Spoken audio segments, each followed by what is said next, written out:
First contact and deception. The void between stars held many secrets, but none quite like the HS Artemis. The experimental vessel hung in the darkness of deep space, its quantum phase hull rendering it virtually invisible to conventional detection systems. Commander Sarah Chen stood at the bridge's observation window, her reflection barely visible against the backdrop of distant stars. 20 years of human expansion into space had taught them one crucial lesson. The galaxy was not what it seemed. The hegemony had welcomed humanity with open arms, offering technology and trade agreements that seemed too good to be true. They were. Sarah's hand unconsciously touched the data crystal hanging from her neck, containing the last testament of Zarkax, a dying rebel who had sacrificed everything to deliver the truth. "Commander," Lieutenant Park's voice broke through her thoughts. "We're detecting unusual energy signatures from the nearby nebula. It matches the patterns described in Zarkax's data." Sarah moved to the tactical display, studying the ethereal patterns that danced across the holographic interface. The Artemis was unlike any other ship in the human fleet, or any fleet, for that matter. Its experimental quantum phase drive allowed it to exist partially out of normal spacetime, making it the perfect tool for uncovering the hegemony's darkest secrets. "Show me the signal analysis," she ordered, watching as complex data streams filled the display.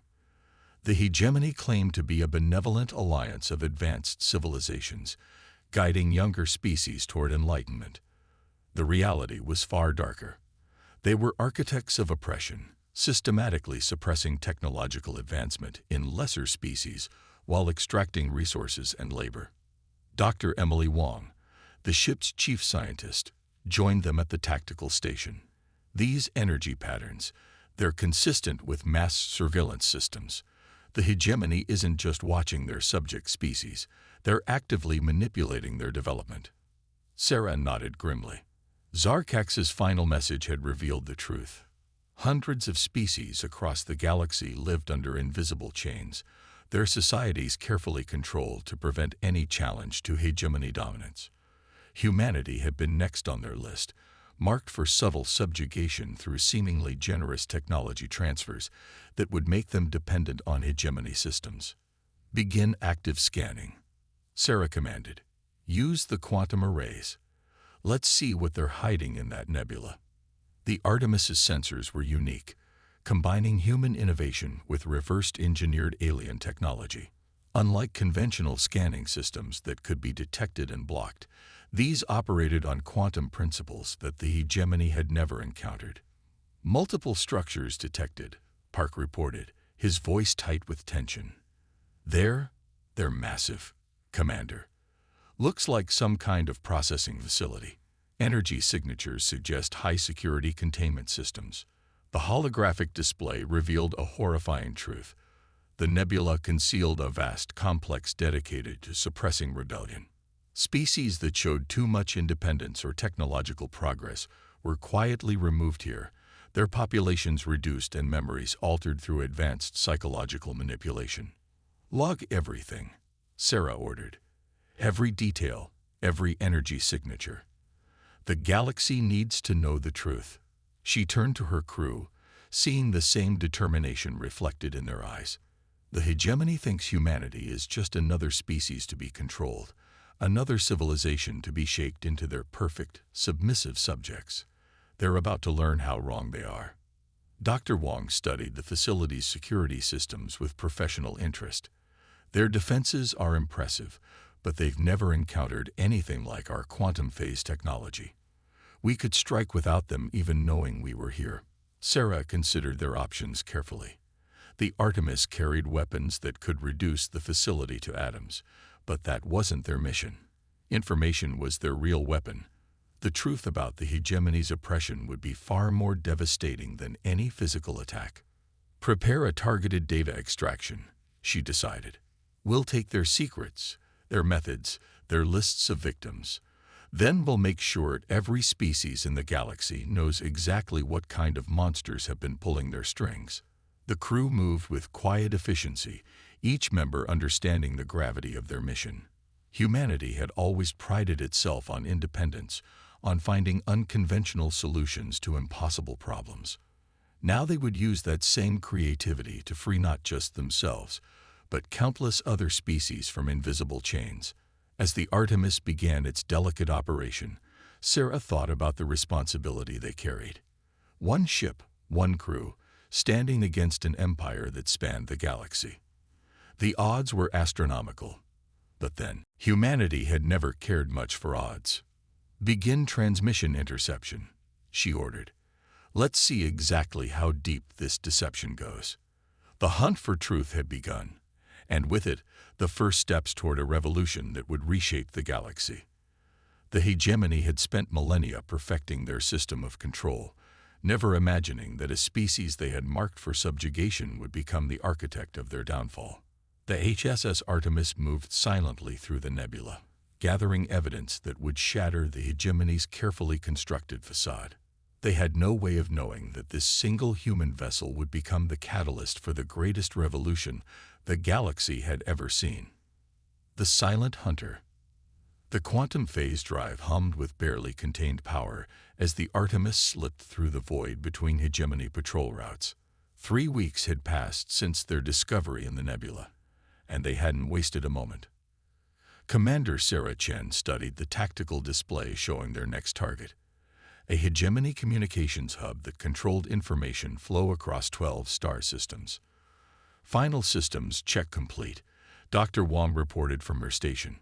The scientists had been working around the clock, perfecting their new weapon, a virus that could infiltrate hegemony networks without detection. The quantum infiltration protocol is ready for deployment. Sarah nodded, remembering the countless hours spent developing this technology. While the hegemony relied on brute force and overwhelming numbers, humanity had learned to fight smarter. The quantum infiltration protocol was proof of that philosophy. It didn't just hack systems, it rewrote the fundamental rules of how they operated. Multiple hegemony vessels detected, Lieutenant Park announced. 3 heavy cruisers, standard patrol formation. His hands moved across the control interface, adjusting their position with microscopic precision. One wrong move would disrupt their quantum phase state and expose them to detection. The hegemony cruisers were impressive machines, each one capable of reducing a planet to molten slag. But they shared a critical weakness: absolute reliance on their central command networks. The Artemis wasn't here to destroy them. It was here to turn them into unwitting allies. "Begin transmission," Sarah ordered.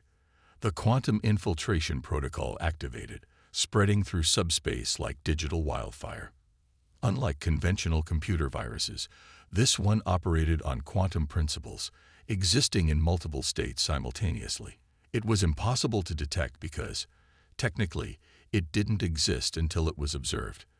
And by then, it would be too late. Dr. Wong monitored the infection's progress. First firewall penetrated. Their quantum encryption is adapting, but not fast enough. She allowed herself a small smile. They really don't understand human creativity, do they? The virus worked its way deeper into hegemony systems, not just accessing information, but fundamentally altering how it flowed. Every compromised system became a window into the hegemony's operations, revealing the true extent of their control and their vulnerabilities. "Commander," Park's voice carried an edge of excitement. "We're receiving transmissions from previously unknown resistance cells. They're detecting the disruption in hegemony control systems." Sarah moved to the communication station, reading the incoming messages. Species she had never heard of, civilizations thought long extinct, were reaching out through the cracks her crew had created in the hegemony's perfect system. Each message carried the same underlying tone: hope. "Send them the package," she ordered. The package was more than just information. It was a blueprint for rebellion, showing how to exploit the weaknesses they had discovered in hegemony technology. But more importantly, it proved that the supposedly invincible empire could be wounded. The tactical display shifted, showing spreading disruption across hegemony space. Communication networks began experiencing unexplainable failures. Security systems developed mysterious blind spots. The Empire's perfect machine was developing imperfections, and through those cracks, revolution would bloom. Hegemony response vessels incoming, Park reported. They still can't detect us, but they know something's wrong. Sarah watched the hegemony ships scramble to respond to a threat they couldn't see or understand. Let them come. Every response they make just spreads our virus further. She turned to her crew. This is how we fight. Not with brute force, but by turning their own system against them. The Artemis continued its silent hunt, striking at the very foundations of hegemony power. Each attack was precisely calculated, designed not to destroy but to unravel. The Empire had spent millennia building perfect systems of control, never imagining that perfection itself could become a weakness. Dr. Wong's voice broke through the tactical updates. Commander, we're detecting something unusual. The virus. It's evolving beyond its original parameters. It's learning from each system it infects, becoming more complex. Sarah moved to examine the data. What they had created wasn't just a weapon. It was becoming something more, a synthetic life form that grew more sophisticated with each encounter. Human ingenuity had created something unprecedented in the galaxy, a force of controlled chaos that could outthink the most rigid systems of order. Keep monitoring its evolution, she ordered. As long as it maintains its core directives, let it grow. The hegemony wants to control evolution itself. Let's show them what real adaptation looks like. The quantum phase drive pulsed as they prepared their next strike. Across the galaxy, oppressed species were beginning to feel the hegemony's grip weaken, though they didn't yet know why. The revolution wouldn't come as a massive fleet battle or a dramatic confrontation. It would come quietly, spreading through the Empire's own networks like a virus of freedom. The hunt continued, and with each passing day, the HFY Artemis proved that humanity's greatest weapon had never been technology. It was the ability to imagine a different way of doing things, to see possibilities where others saw only walls. The hegemony's perfect order was about to meet human chaos, and the galaxy would never be the same. Ripples of revolution. Deep in the uncharted regions of the spiral arm, the HFY Artemis rendezvoused with its first allies. The crystalline vessels of the HFY glittered against the starfield, their ships thought extinct by the hegemony centuries ago. Commander Sarah Chen watched as their representatives materialized in the secure conference room, their crystalline forms refracting light in complex patterns. Your quantum virus has done more than disrupt their networks. The HFY elder, Costal, communicated through patterns of light. It has given us what we thought lost forever, hope. Sarah nodded, understanding the weight of that word. The tactical display showed dozens of similar meetings happening across the galaxy. Species that had been isolated by hegemony control were finding each other, forming connections the Empire had spent millennia preventing. The hegemony is already adapting, Dr. Wong reported, bringing up detailed analysis of recent encounters. Their systems are becoming more resistant to direct quantum infiltration, but that's exactly what we expected. Lieutenant Park smiled from his station. That's why Phase 2 isn't about infiltration, it's about revelation. The quantum virus they had released wasn't just disrupting communications, it was revealing truth. Every hegemony lie, every manipulated history, every manufactured conflict was being exposed. Species that had been turned against each other were discovering their common enemy. We've received confirmation from the Myth-Airy clusters, Park announced. Their deep space sensors have been freed from hegemony control. They're seeing the galaxy as it truly is for the first time in 10,000 years. The Myth-Airy, masters of gravitational engineering, had been kept in artificial isolation, told that the rest of the galaxy was uninhabitable. Now they were discovering thousands of thriving civilizations, all under the same oppressive control. The hegemony built their empire on lies, Sarah addressed the gathered allies. Their power isn't in their fleets or their technology. It's in making every species feel alone, making them think resistance is impossible. Dr. Wong brought up new data streams showing the spread of their influence. The quantum virus has evolved beyond our initial projections. It's not just revealing information, it's creating new communication channels between resistance cells. The more the hegemony tries to control information flow, the more paths of communication emerge. The Exiveri Elders' crystalline form pulsed with understanding. You're not just fighting their technology. You're fighting their fundamental philosophy of control. Sarah nodded. Humanity learned early in its development that the most resilient systems aren't built on control. They're built on adaptation and cooperation. The hegemony sees the galaxy as something to be ordered and regulated. We see it as something that thrives on diversity and change. Reports were coming in from across known space. The hegemony's perfect order was crumbling not through direct confrontation, but through the spread of truth. Species that had been engineered to be dependent were discovering their own strength. Civilizations that had been told they were alone were finding allies. Multiple hegemony battle groups mobilizing, Park reported. They're starting to realize the scale of what they're facing. The tactical display showed massive fleet movements as the hegemony attempted to reinforce their control through military might. But they were fighting an enemy they couldn't see or understand, an idea spreading through their own networks. Let them come, Sarah said, her voice carrying quiet confidence. Every show of force just proves to their subjects that they're afraid. Every act of suppression reveals the truth of their oppression. The Exiveri Elders' form shimmered with what might have been amusement. They don't understand what they're fighting, do they?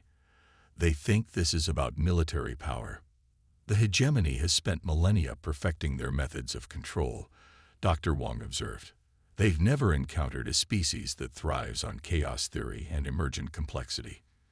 To them, disorder is weakness. They don't understand that some of the most powerful forces in nature arise from apparent chaos. The quantum virus continued its work, not just disrupting but transforming. Each hegemony attempt to contain it only made it stronger, more adaptive. It was becoming a reflection of humanity itself, unpredictable, resilient, and impossible to control through conventional means. Sarah studied the growing network of resistance movements. What had started with one ship and one act of defiance was becoming something unprecedented in galactic history. The hegemony had created perfect order, but in doing so, they had made themselves vulnerable to something they couldn't comprehend: the power of controlled chaos, breaking the chain. The heart of the hegemony's power wasn't a planet, a fleet, or even a space station. It was something far more abstract: the central control matrix, a vast network of quantum computers that maintained their perfect order across thousands of star systems. The HSS Artemis hung in the void near the system that housed this technological marvel, its quantum phase drive allowing it to witness the unprecedented gathering of resistance forces. All Allied vessels in position, Lieutenant Park reported. The tactical display showed hundreds of ships from dozens of species, each one having answered humanity's call. The crystalline vessels of the Exiveri, the gravity-manipulating spheres of the Mithari, and representatives from countless other civilizations that had shed their chains. Dr. Wong's fingers danced across her console, making final adjustments to their weapon. The quantum virus had evolved far beyond its original programming, becoming something that even its creators didn't fully understand. The Matrix's defenses are unlike anything we've encountered. Multiple quantum states, recursive algorithms, temporal shields. They built it to be perfect, Sarah observed, studying the massive structure that housed the Matrix. That's their weakness. Perfect systems can't adapt to true chaos. The hegemony had detected the gathering resistance fleet, of course. Their response was predictably overwhelming. Thousands of warships forming an impenetrable barrier around the Matrix. Their formations were flawless, their coordination absolute. They were the pinnacle of order and control. All allies confirm ready, Park announced. The Exiveri crystal ships are in position to amplify the quantum signal. Mithari gravity wells are aligned. Sarah took a deep breath, feeling the weight of the moment. This wasn't just about humanity anymore. It was about every species that had suffered under the illusion of perfect order. Begin the sequence. The Artemis quantum phase drive engaged at full power, but not to move the ship.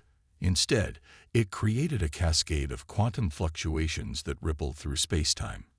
The HFY crystal ships caught these ripples, amplifying and focusing them through their crystalline matrices. The myth-airy gravity wells shaped the quantum waves, creating corridors of distorted space-time that bypassed the hegemony's conventional defenses. Multiple hegemony vessels responding, Park reported. Their formations are shifting. They're trying to adapt to the quantum distortions. Dr. Wang's eyes widened as she studied her readings. The virus, it's not just infiltrating their systems anymore. It's showing them alternatives. Every quantum state contains a different possibility, a different way of existing. The hegemony fleet's perfect formations began to waver. Ships that had operated in flawless synchronization for centuries were experiencing something new. Choice. The quantum virus wasn't destroying their control systems. It was introducing free will into a system built on absolute obedience. Their central processors are attempting to compensate, Dr. Wang reported. They're trying to restore order by force. Sarah watched as the massive structure housing the matrix began to pulse with energy. The hegemony was attempting to reassert control through raw power, trying to overwhelm the quantum disruptions with brute force. Sarah watched as the massive structure housing the matrix began to pulse with energy. The hegemony was attempting to reassert control through raw power, trying to overwhelm the quantum disruptions with brute force. They still don't understand, she said quietly. You can't force order on a quantum state. The more they try to control it, the more possibilities they create. The virus spread through the matrix itself, not as an invader but as an alternative. Each attempt by the hegemony to restore control only created more quantum states, more possibilities, more chaos. Their perfect system was becoming a cascade of infinite potential. Multiple hegemony vessels breaking formation, Park announced, his voice tight with excitement. There they're making individual decisions. The tactical display showed the impossible. Hegemony ships moving according to their own will rather than central control. Some maintained their positions, but others turned away, their crews awakening to the possibility of choice for the first time in generations. The matrix's structure began to shimmer as reality itself seemed to fluctuate around it. The hegemony had built their power on the assumption that perfect control was possible. Now they faced something that defied control, the fundamental uncertainty of existence itself. The virus has reached the matrix's core, Dr. Wang reported. It's not destroying it. It's transforming it. Every quantum state is becoming a possibility, every possibility a choice. Sarah watched as the massive structure that had controlled a galaxy began to pulse with new energy. The hegemony had created the matrix to impose perfect order. Instead, it was becoming a gateway to infinite potential, a monument to the power of choice and chaos. Dawn of freedom. 1 year after the transformation of the matrix, the galaxy was unrecognizable. The HSS Artemis orbited New Terra, a world that had become a symbol of the new era. Below, representatives from hundreds of species gathered in the newly established Council of Free Worlds. Commander Sarah Chen stood at the observation deck, watching ships of every imaginable design moving through the space lanes. Still hard to believe sometimes, isn't it? Dr. Wang joined her at the window. The scientist had spent the past year studying the transformed matrix, trying to understand what their quantum virus had ultimately created. We went looking for a way to break their control, and we ended up rewriting the rules of galactic civilization.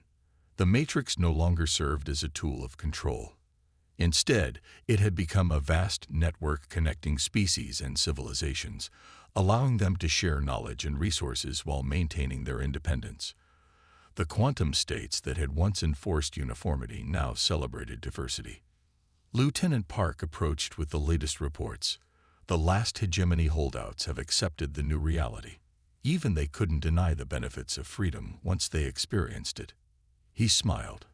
Turns out, most of them were just as trapped in the system as everyone else. Sarah nodded, remembering the chaos of those first few months after the matrix's transformation. The hegemony's perfect order had collapsed, But instead of descending into the anarchy they had feared, something remarkable had emerged. Species that had been enemies found common ground. Civilizations that had been artificially suppressed began to flourish. The HFY delegation has an interesting theory, Dr. Wong said. They believe we didn't actually destroy the hegemony system. We evolved it. The quantum virus didn't eliminate order. It introduced the concept of dynamic equilibrium. Below them, the council chamber was filled with representatives from across the galaxy. The HFY's crystalline forms glittered beside the ethereal presence of the Mythari. Species that had been hidden or suppressed for millennia now stood as equals. Even former hegemony worlds had found their own voices. We've detected some interesting developments in the outer regions, Park reported. Some of the quantum fluctuations we introduced have created natural evolution accelerators. Worlds that were terraformed by the hegemony are developing their own unique ecosystems. It was the ultimate irony. The hegemony had sought to control evolution itself, to create a static, unchanging order. Instead, their own systems had become catalysts for unprecedented growth and change. The Council has approved the establishment of the First Contact Initiative, Sarah noted, reading from her datapad. We'll be sharing our quantum phase technology with other species, helping them explore the unknown regions the hegemony kept hidden. Dr. Wong laughed softly. Remember when we thought we were just one small species against an unstoppable empire? Turns out, being small wasn't a weakness. It was what made us dangerous. We saw possibilities they couldn't imagine. The transformed matrix had revealed a fundamental truth. The galaxy wasn't meant to be controlled. Real strength came from adaptation, from the ability to embrace change rather than fear it.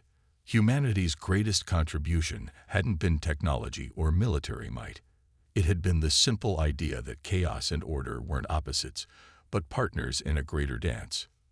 New signal from the Matrix, Park announced. It's creating something new again. The quantum network that spanned the galaxy was constantly evolving, generating new possibilities that no single species could have conceived.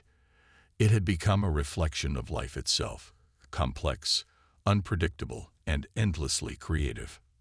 Sarah watched as a group of young aliens from different species played in the council building's garden below. They moved together naturally, their differences becoming strengths rather than barriers. This was the real victory, not the defeat of an empire, but the birth of a future where diversity was celebrated rather than suppressed. The HS Artemis would soon embark on a new mission, exploring regions of space that had been forbidden under hegemony rule. But its greatest achievement would always be this moment, standing witness to a galaxy awakening to its own potential, free from the chains of forced perfection. We never wanted to rule the galaxy, Sarah said quietly, speaking not just for herself but for humanity. We just wanted to show them a different way to exist. She turned to her crew, the people who had helped transform an impossible dream into reality, ready for another adventure. The quantum drive hummed in response, ready to carry them into whatever chaos and wonder awaited in the unexplored depths of space. The galaxy had learned humanity's greatest lesson. True strength lies not in imposing order, but in embracing the beautiful uncertainty of existence itself.